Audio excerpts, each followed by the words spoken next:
Ahojte! Poďme si spolu vyrobiť sviečku. Ukážeme si, čo všetko na to budeme potrebovať. Ako prvé, sojový vosk, sklenený pohár, teplomer, knôt, kovový držiak na knôt, farbivá, esenciálny olej, samozrejme ešte materiály na etiketu, aj na balenie, lepiacu pištoľ a varič. Najprv si pripevníme knôt na dno skleneného pohára. Použijeme na to taviacu pištoľ, nanesieme lepidlo a pripevníme ku dnu. Kým lepidlo zaschne, môžeme si pripraviť náš vosk. Budeme potrebovať váhy, nádobu s uškom. Váhy si zapneme tlačidlom on,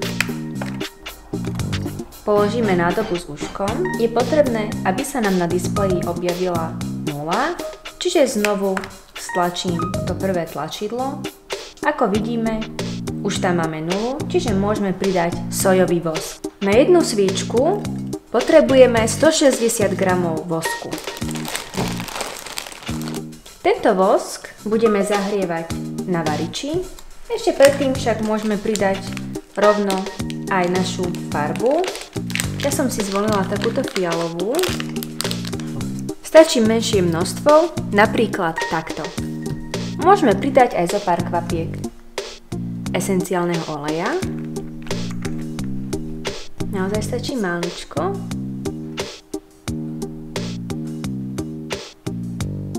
Takto aj stačí. Náš vosk položíme na variacu dosku. Ako vidíte, sojový vosk sa roztápa veľmi rýchlo, preto musíte byť opatrní a od začiatku miešať veľmi dôkladne. Postupným roztápaním a miešaním si môžeme všimnúť aj to, ako krásne sa nám zamiešava farba.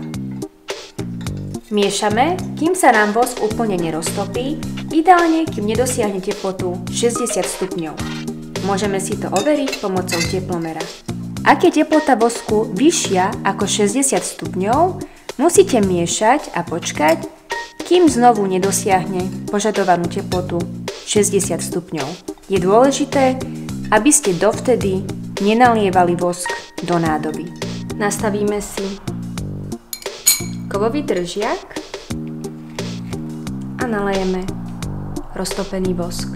Počkáme, kým sviečka stuhne a vychladne a náš produkt je takto hotový.